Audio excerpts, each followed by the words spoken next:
बिस्मिल्लाहिर्रहमानिर्रहीम। अस्सलाम वालेकुम नाज़रीन, आप यूट्यूब चैनल देख रहे हैं। मैं इमरान खान हूँ। नाज़रीन, अगर अभी तक आप लोगों ने वीपीएन इंस्टॉल नहीं किया तो सबसे पहले मैं आपको ये बता दूं कि आप वीपीएन इंस्टॉल कर लें, क्योंकि हमारी वीडियोस ना सिर्फ मेरी बल्कि बहुत सारे और लोग, दर्जनों चैनल्स ऐसे हैं जिनकी वीडियोस को पाकिस्तान में ब्लॉक किया जा रहा है, रोका जा रहा है। तो अगर आपने वीपीएन इंस्टॉल नहीं किया तो आप वीपीएन इंस्टॉल कर लें ताकि आप हमारी वीडियोस देख सकें। अब बहुत सारे वीपीएन जो हैं वो फ्री डाउनलोड हो जाते हैं ऐप स्टोर से, तो आप वहाँ से ले सकते हैं। दूसरा, अगर आपके पास वीपीएन नहीं भी है और आप हमारी वीडियो को खोलते हैं तो फिर एक आधा मिनट इंतज़ार किया करें। थोड़ी देर की वेटिंग के बाद ये वीडियो खुल जाती है और उस इंतज़ार में ही आप आगे निकल जाते हैं। अगर आप उसको वेट कर लें और ये वीडियो एक दफ़ा खुल जाए तो फिर ये बंद नहीं होती। तो मैं इसका टेक्निकल सोल्यूशन ढूंढ रहा हूँ, और अगर कोई टेक्निकल सोल्यूशन ना भी मिला तो भी एक सरप्राइज़ है जो मैंने आने वाले वक्त के लिए रखा हुआ है। नादरीन, इस वक्त जो खबरों में पाकिस्तान में छापा जा रहा है और बहुत बड़े पैमाने पे छापा जा रहा है, बल्कि कह कह कर ये खबर लगवाई गई है पाकिस्तान के सारे मीडिया के ऊपर और हेडलाइन की तरह लगवाई गई है। ये खबर है जनाब आर्मी चीफ के हवाले से अमेरिका में छपने वाला एक आर्टिकल, और सबसे ज़्यादा खबरें जो हैं वो आर्मी चीफ की लगाई जा रही हैं पाकिस्तान के मीडिया पे। ना सदर पाकिस्तान की लग रही हैं, ना वज़ीर आज़म की लग रही हैं, बल्कि आर्मी चीफ की खबरें सबसे ज़्यादा लग रही हैं। हालांकि आइन में इस वक्त जो सबसे इंपॉर्टेंट किरदार है वो पाकिस्तान के चीफ एग्जीक्यूटिव का और पाकिस्तान के सदर का है, जो सुप्रीम कमांडर हैं पाकिस्तान की फोर्सेस के। लेकिन क्योंकि वो दोनों मरहून मिन्नत हैं, वो एस्टेब्लिशमेंट की टाउटगिरी करके इक़्तिदार में आए हैं जाली फार्म 47 से हुकूमत बनाने के बाद, लिहाजा उनकी कोई औकात नहीं है। अभी अमेरिका में एक आर्टिकल छपवाया गया कि आर्मी चीफ फ्रंट से लीड कर रहे हैं और उनकी शख्सियत के बारे में चीज़ें बताएगी। लेकिन देखिए, साथ ही इस आर्टिकल का एक एंगल और भी है। हर सिक्के के दो रुख होते हैं। एक रुख वो है जो पाकिस्तान के मीडिया ने छाप दिया आंखें बंद करके कि कायदाना सलाहियतें आर्मी चीफ की, आर्मी चीफ जो शेडोज में से काम कर रहे थे फ्रंट पे आके सामने आ गए हैं, आर्मी चीफ इंडिया के खिलाफ ये कर रहे हैं, उनकी ये शख्सियत है, ये सारी चीज़ें वो कर रहे हैं। देखें, वो एक फौजी जनरल हैं जिन्हें आइन और कानून के मुताबिक सिविल हुकूमत के अहकामात के ऊपर अमल दरामद करना चाहिए और वो इसके पाबंद हैं। मगर जिनको हुक्म देना चाहिए वो दिन रात टाउट बन के पॉलिश कर रहे हैं। अब अमरीकी अखबार में जो आर्टिकल छपवाया गया उसके बाद पाकिस्तान के मीडिया को बाकायदा ये इंस्ट्रक्शंस हैं कि आपने हेडलाइन के अंदर और मेन खबर के अंदर अपने पहले पेज पे हर जगह पे इस खबर को रखना है। अब ये आर्टिकल जो हैं ये कभी भारतीय आर्मी चीफ के बारे में नहीं छप रहे, बाकी जो आर्मी चीफ हैं उनके बारे में नहीं छपते। उनका जब भी छपता है मोदी के बारे में छपता है, उनके वजीर दिफा, वजीर दाखिला, वजीर खारजा, उनके बारे में छपता है। लेकिन पाकिस्तान में ये छप जाता है आर्मी चीफ के बारे में। उनकी सियासी लीडरशिप जो है वो आगे निकलती है, हमारी सियासी लीडरशिप कहीं पे नजर नहीं आती। पहली मरतबा पाकिस्तान की तारीख में ऐसा हो रहा था बड़े लंबे अरसे के बाद कि एक सियासी लीडर जो है वो छपना शुरू हुआ था आलमी मीडिया में, और वो था इमरान खान। अभी भी है। इमरान खान को अभी आप मौका दें, वो एक आर्टिकल लिखेंगे, दुनिया के आलमी मीडिया में तहलका मच जाएगा। अभी आप इमरान खान को मौका दें, वो जेल से एक आर्टिकल या एक स्टेटमेंट जारी करेंगे और वो पूरी दुनिया की हेडलाइन बन जाएगी। ये है इमरान खान साहब की काबिलियत। तो पहली मरतबा पाकिस्तान में पाकिस्तान की मिलिट्री एस्टेब्लिशमेंट के अलावा कोई एक लीडर पैदा हुआ जिसकी आलमी सतह पर पजीराई थी। ये बात पाकिस्तान की एस्टेब्लिशमेंट से बर्दाश्त ही नहीं हुई, और यही इमरान खान साहब का मसला है कि वो एस्टेब्लिशमेंट से ज्यादा मकबूल और ताकतवर बनते चले जा रहे थे। इमरान खान खुद एक एस्टेब्लिशमेंट बन रहा था, उसके बाद अब ये सूरत हाल पैदा हो गई है कि जनाब आलमी मीडिया में हमारी खबरें चलनी चाहिए। इमरान खान की तरफ से आ गया। यानी पाकिस्तान की जो लीडरशिप है आलमी मीडिया में तो उनका मजाक ही उड़ाया हमेशा। कभी पेंट हाउस पायरेट्स कहा गया, कभी इन्हें कहा गया जी फलां जगह भी लुटमार की है, कभी इनकी स्टोरीज छप गई सरे महल की, कभी इनकी पनामा की स्टोरीज छप गई। तो ये आदत ये पड़ी हुई थी पाकिस्तान में। लेकिन पहला पाकिस्तान का लीडर आया जिसकी इंटेलेक्चुअल डिबेट या डेमोक्रेसी के लिए जो वो बात करता है, या जो वो इस रीजन के लिए या दुनिया के लिए बात करता है, चाहे वो इस्लामोफोबिया है, चाहे वो नामूस रसालत का मामला है, तो इमरान खान की ये सारी चीजें जो है वो अब आलमी मीडिया के अंदर छपती थी। तो ये जो सारी कैलकुलेशन थी पुरानी वो खत्म हो गई। देखिए, अभी इमरान खान साहब का एक बयान आ जाए ना, तो ये जितनी मेहनत की जा रही है ना, अमेरिका के अंदर आर्टिकल छपवा दिया, पाकिस्तान के अंदर खबरें लगवा दी, बहुत सारे टाउट्स हैं, वो अजीब अजीब बातें कर रहे हैं कि इंडिया में जब कोई बच्चा नहीं सो रहा होता तो उसकी मां कहती है जी आसिम मुनीर आ जाएंगे, सो जाओ। ये क्या चल रहा है? ये किस तरह के स्टेटमेंट्स आप दे रहे हैं? अभी आपका एक रूस के अंदर सफीर है पाकिस्तान का, उसने जो इंतहाई गैर जिम्मेदार स्टेटमेंट दिया है, ये स्टेटमेंट देने के ऊपर तो इस सफीर को जो है वो नोटिस जारी करना चाहिए, शोकाज होना चाहिए और इससे जवाब तलब करना चाहिए। रूस में पाकिस्तानी सफीर खालिद जमील ने भारत को खबरदार करते हुए कहा कि हमला किया तो एटमी हथियारों समेत पूरी कुव्वत से जवाब दिया जाएगा। पाकिस्तान, और ये ARY के ऊपर खबर छपी है, पाकिस्तान बार बार क्यों एटमी हमले की धमकी दे रहा है? क्या हम इतने कमजोर हैं कि हम इंडिया से लड़ नहीं सकते? भी एटमी हमला तो एक आखिरी कोशिश होती है जब कोई मुल्क पूरी तरह तबाह होने लगता है या वो लड़ने के काबिल नहीं रहता या उसके पास कोई लड़ने की काबिलियत नहीं होती, तो डेटरेंस के तौर पे एक हथियार जो आपके पास होता है फिर वो आप चला देते हैं। तो क्या हमने ये अज्यूम कर लिया या सोच लिया है कि वो नहज आ गई है या आने वाली है? सादा बात यह है कि आप एटमी धमाकों की जो आप धमकियां दे रहे हैं दुनिया को, दुनिया उसे अच्छी नजर से नहीं देख रही। ये जो जंग का माहौल बना हुआ है, थोड़ा बहुत पॉलिटिकल फायदा हो रहा है दोनों तरफ के सियासी लोगों को, दोनों तरफ की एस्टेब्लिशमेंट को, जो थोड़ा बहुत पॉलिटिकल फायदा हो रहा है, ये टाइम निकल जाएगा, हफ्ता 2 हफ्ता 1 महीना बस, उसके बाद चीजें नॉर्मलाइज हो जाएंगी। लेकिन ये जो बयानात हैं आपके, ये आपका पीछा करेंगे। इन बयानात की बुनियाद पे इंडिया और आपके तमाम मुखालिफिन दुनिया में एक प्रोपेगेंडा खड़ा करेंगे कि पाकिस्तान एक जिम्मेदार रियासत नहीं है। वो ये कहेंगे यहां पे दहशतगर्दी भी है और ये रियासत बार बार धमकी देती है अपने सफीरों के जरिए से, अपने वजीरों के जरिए से कि हम एटमी धमाके कर देंगे। अब दुनिया एटमी धमाकों से आपको पता है वो खौफजदा है, उन्हें आइडिया है कि उससे तबाही कितनी होती है। तो आप दुनिया को अपने आप से डरा क्यों रहे हैं? आपने दुनिया को कॉन्फिडेंस देना है कि हम जिम्मेदार रियासत हैं, हम ऐसी कोई चीज नहीं चाहते। बात करने का तरीका होता है, लेकिन ये उठते ही जनाब ये धमकी लगा देते हैं कि जनाब हम एटमी धमाका कर देंगे या एटमी हमला कर देंगे भारत के जवाब में। ये नहीं कहना चाहिए, एक सफीर को तो बिल्कुल नहीं कहना चाहिए। मुझे इस बात पे शक है कि इस सफीर को भारतीय लॉबी ने इस्तेमाल किया है पाकिस्तान के खिलाफ, वरना ये कभी भी एटमी हमले की धमकी ना देता। ARY ने जो छापा मैंने आपको पढ़ के सुना दिया, मैं जुमला दोबारा आपको सुना देता हूं कि रूस में पाकिस्तानी सफीर खालिद जमील ने भारत को खबरदार करते हुए कहा कि हमला किया तो एटमी हथियारों समेत पूरी कुव्वत से जवाब दिया जाएगा। अब नाजरीन, एक और बड़ी खबर है, वो खबर इससे पहले कि मैं आपके साथ शेयर करूं, पहले आप ये देख लें कि अगर इमरान खान साहब अभी बाहर आ जाते हैं या वो कोई स्टेटमेंट दे देते हैं तो क्या होगा। ये जितनी मेहनत है, ये जितना एक बनाया जा रहा है, एक स्ट्रक्चर, किरदारों को ऊपर उठाया जा रहा है, ये सारे जमीन बोस हो जाएंगे। यानी कोई किरदार जो है वो इनमें से आने वाले वक्त में या आने वाली नस्लों में कहानियों के तौर पे याद नहीं रखा जाएगा, ये सारे तारीख के सफ़ों में गायब हो जाएंगे। मगर इमरान खान इस कौम के दिमागों में नक्श हो चुका है, ये बात बिल्कुल ठीक है। आप अगर आज ये ऐलान कर देना इमरान खान साहब के हवाले से कि इमरान खान साहब को APC में बुलाने का आपने ऐलान कर दिया है, ऑल पार्टीज कॉन्फ्रेंस होने जा रही है, और उसमें आप ये कह दें कि जनाब इमरान खान साहब जो हैं वो आए और आकर ऑल पार्टीज कॉन्फ्रेंस में शिरकत करें, तो फिर आपको नजर आएगा, फिर आप देखेंगे कि पूरी दुनिया में रौला पड़ जाएगा। ये जो लकड़ बग्गे हैं ना, ये सारे ये एक शेर के बाहर आने से डरते हैं। इन्हें अंदाजा है कि फिर जंगल के ऊपर इनका कब्जा नहीं रहेगा, हर तरफ इमरान खान और इमरान खान ही नजर आएगा। नून लीग के लोग खुद अब हमसे रब्ता करते हैं, बहुत सारे ऐसे पॉलिटिकल लोग हैं जो इमरान खान साहब के पॉलिटिकली मुखालिफ हैं। मुझे, मेरे सहाफ़ी दोस्तों को, बाकी सारों को, वो डिबेट्स में, निजी महफिलों में वो साफ कहते हैं, वो ये कहते हैं कि इमरान खान को जेल में डलवा कर हमने गलती की, यानी हमें अंदाजा नहीं था कि ये आदमी हमारे साथ ये करेगा या मामला इस तरफ चला जाएगा।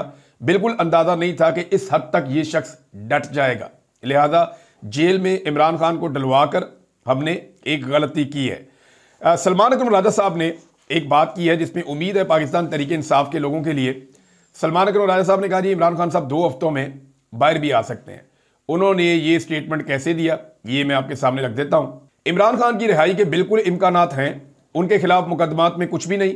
एक अलकादर केस में सजा है जिसके खिलाफ अगले हफ्ते अपील लग रही है, और 9 मई के 8 केसेस के अलावा और कोई केस नहीं है। अगर आइन और कानून के मुताबिक मामला चले तो 2 हफ्तों में मामला तय हो सकते हैं, ये सलमान अकरम राजा साहब ने कहा। देखिए, असल में अगर इमरान खान साहब को आज़ाद होना था ना कानून और आइन के मुताबिक, तो गुज़िश्ता साल अगस्त में उनको आज़ाद हो जाना चाहिए था, क्योंकि इतना ही आप रगेड़ सकते हैं मामलात को, इतना ही आप खींच सकते हैं मामलात को। अव्वल तो इमरान खान साहब को इन केसेस में अंदर नहीं होना चाहिए था, लेकिन जब अंदर कर दिया तो इतना ही टाइम लगना चाहिए था और उनको बाहर आ जाना चाहिए था। लेकिन आइन और कानून के मुताबिक तो मामलात चल नहीं रहे, अदालतों को पूरी तरह से कंट्रोल कर लिया गया है। तो ऐसी सूरत में इमरान खान साहब के बाहर आने की उम्मीद आप सिर्फ इसी बुनियाद पर ही कर सकते हैं ना, जो सलमान अकरम राजा साहब कह रहे हैं कि जनाब इमरान खान साहब इस सूरत में बाहर आ सकते हैं कि आइन और कानून के मुताबिक मामला चलें, तो वो तो पाकिस्तान में नहीं चल रहे। एक बहुत बड़ा टेस्ट केस है इस वक्त जो सुप्रीम कोर्ट ऑफ पाकिस्तान में चल रहा है इस्लामाबाद में। सुप्रीम कोर्ट 9 मई का जो मुख्तसर फैसला है वो इसी हफ्ते सुनाएगी। अच्छा, इसमें उम्मीद ये है कि शायद सुप्रीम कोर्ट 9 मई वाले दिन ये फैसला सुनाए, यानी 9 मई की बिल्कुल आमद है, 4 दिन बाकी रह गए हैं और 9 मई आ जाएगा। 9 मई को 2 साल मुकम्मल हो जाएंगे। तो इस 9 मई के ऊपर एक पूरी पॉलिटिकल पार्टी को तबाह बर्बाद किया गया।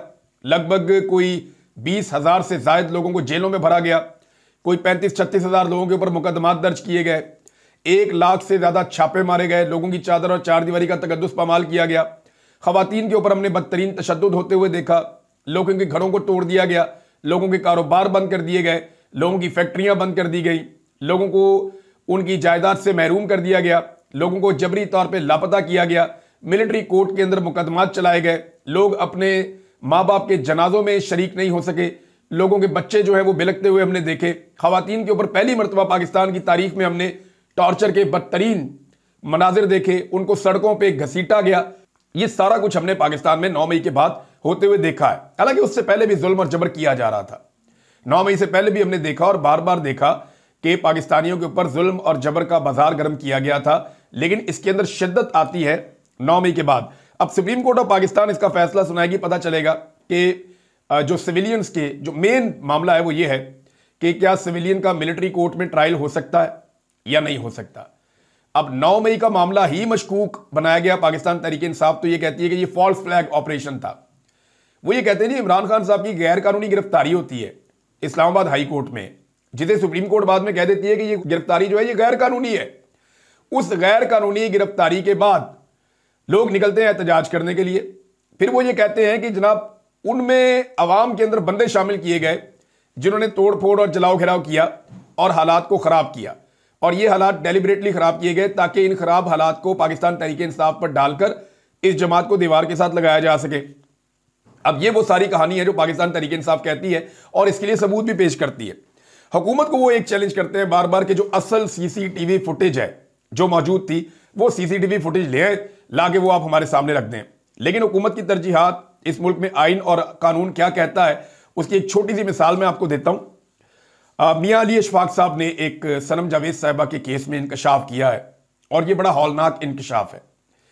पुलिस लेकर जाती है सनम जावेद को टॉर्चर करने के बाद, अगले दिन उनकी मेडिकल रिपोर्ट करवाई जाती है, MLC मेडिकल लीगल जो है वो सर्टिफिकेट हासिल किया जाता है उनका, और इसके लिए मियां मुंशी अस्पताल है लाहौर में बंद रोड पे, वहां से उनका मेडिकल लीगल करवाया गया क्योंकि बनता भी वही था, अस्पताल वही वाली जुरिस्डिक्शन बनती थी।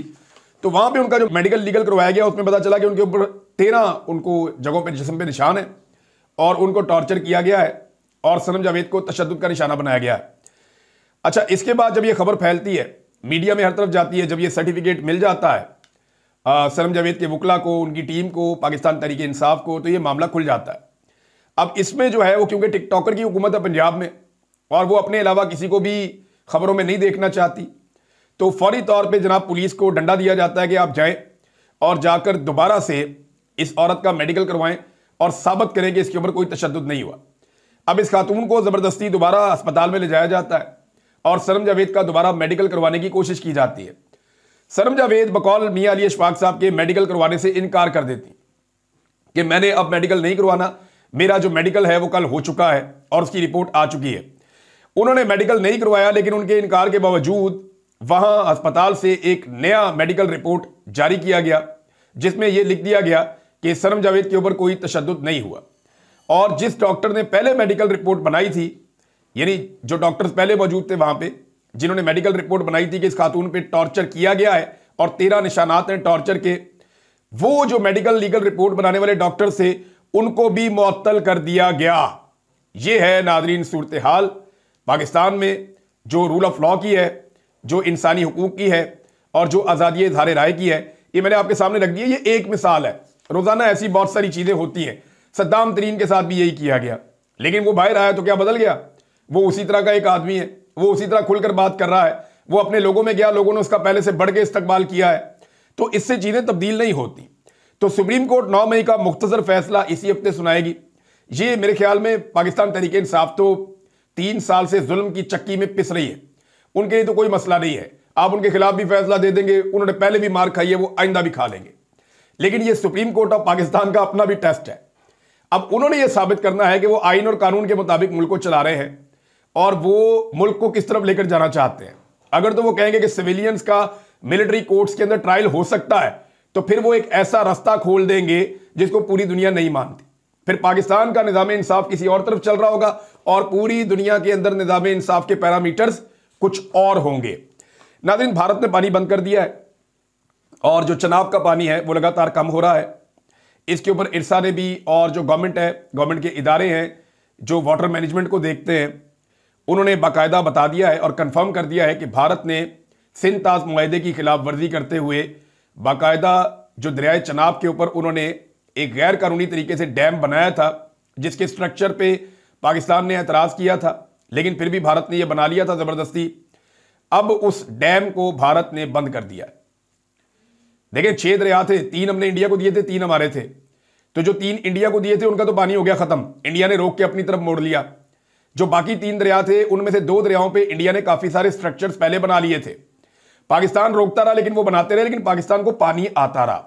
अब क्योंकि भारत ने पाकिस्तान के साथ एक मामला खराब किया है और एक मुआहदा जो हुआ था उस मुआहदे को तोड़ लिया गया है, तो मुआहदा टूटने के बाद अब सिचुएशन ये है कि वो अब पानी बंद कर सकता है उन जगहों पे जहां चनाब में और जेलम में उसने बंद बनाए हुए हैं या जहां पे उसने डैम बनाए हुए हैं। तो बगलीहार डैम को बंद करके उसने पाकिस्तान के अंदर पानी रोक लिया है और पाकिस्तान के मुख्तलिफ जो एरिया सैराब होते हैं दरिया चनाब से, वहां पे पानी की शदीद किल्लत पैदा हो गई है।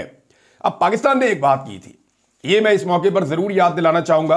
पाकिस्तान ने कहा था कि पानी बंद करके एक्ट ऑफ वॉर करेगा भारत। अगर भारत ने पानी बंद किया तो ये एक्ट ऑफ वॉर होगा, यानी भारत की तरफ से पानी बंद किए जाने को हम पाकिस्तान के ऊपर हमला तसव्वुर करेंगे और पानी बंद नहीं करने देंगे।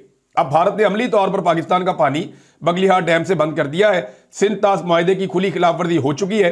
अब पाकिस्तान की बारी है कि वो इस अमल, जिसे खुद मौजूदा हुकूमत एक एक्ट ऑफ वॉर या एक जंग करार दे चुकी है, इस पर पाकिस्तान की हुकूमत अब क्या रद्द-ए-अमल देती है, यह है अब का सबसे बड़ा सवाल। जैद हामिद जो इस वक्त पाकिस्तान की मिलिट्री एस्टेब्लिशमेंट का मौक़िफ़ बयान करते हैं, जो भी आर्मी चीफ आते हैं ये उनके खुद साख्ता तर्जुमान बन जाते हैं और पाक फौज के खुद साख्ता तर्जुमान हैं। तो जैद हामिद साहब कह रहे हैं कि अब वो 3 दरिया जो हमने भारत को दिए थे, रावी, ब्यास, सतलुज, हम उनका पानी भी अब वापस लेंगे। अब तुम्हें सूद अदा करना पड़ेगा। भारत ने मुआहदा तोड़ के बहुत बड़ी गलती की है, अब हम हमला करेंगे और एक फैसला कुन जंग होगी। हमें वो इंतजाम करना पड़ेगा कि क़यामत तक भारत हमारा पानी ना रोक सके। देखिए, भारत ने पानी तो रोक लिया और अब आपका किसान परेशान भी हो रहा है। तो पाकिस्तान ने यह भी कहा था कि अगर पानी रोका, इन केस भारत जो है वो सिंध ताज मुआहदा खत्म करके पाकिस्तान का पानी रोक लेता है, तो इसको जंग करार दिया था पाकिस्तान ने। तो भारत ने फिर तो ऐलान जंग कर दिया है। अब पाकिस्तान ने इसका जवाब क्या देना है, ये आपको आने वाले वक्त में पता चलेगा। पाकिस्तान जवाब देता भी है या नहीं देता, क्योंकि अगर अक़वाम मुत्तहिदा में जाते हैं, दुनिया का दरवाजा जाके खटखटाते हैं, तो कमजोर की बात कोई नहीं सुनता। शहबाज शरीफ ने खुद कहा था कि बैगर्स आर नॉट चूजर्स। और अब्बासी साहब हैं, हनीफ अब्बासी साहब, वजीर रेलवे, उन्होंने एक बहुत बड़ी बढ़क मारी थी कि अगर तुम हमारा पानी बंद करोगे तो हम तुम्हारी सांसें रोक देंगे। तो अब देखना यह है कि अपने जो दावे हैं उसके ऊपर ये पूरा उतरते हैं या नहीं उतरते। देखें, एक इमरान खान था जिसने जो कहा वो उसने करके दिखाया। उसने जब कहा कि अगर तुम ये करोगे तो फिर हम ये करने का सोचेंगे नहीं, हम ये कर देंगे, और फिर उसने करके दिखा दिया।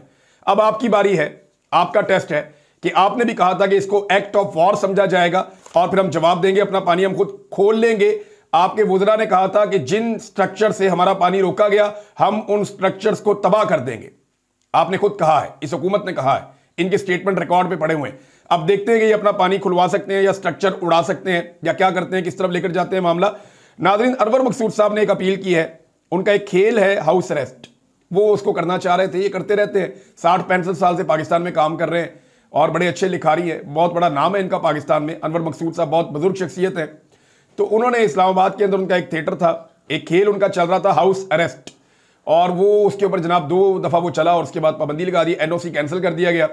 उन्होंने अपील की है कि मुझे एनओसी जारी किया जाए, हमारा आप नुकसान कर रहे हैं। तो यहाँ पे ना जब कोई हुकूमत या रिजीम डरना शुरू हो जाए ना अदीबों से, सहाफ़ियों से, शायरों से, इंटेलेक्चुअल से, या एक्टिविस्ट जो होते हैं उनसे, जब कोई हुकूमत इन लोगों से डरना शुरू हो जाए ना, तो इसका मतलब है कि वो हुकूमत जायज नहीं नाजायज है, और वो जब तक रहेगी वो नाजायज काम ही करती रहेगी। अब तक के लिए इतनी, अपना ख्याल रखिएगा, अपने चैनल का भी। अल्लाह हाफिज।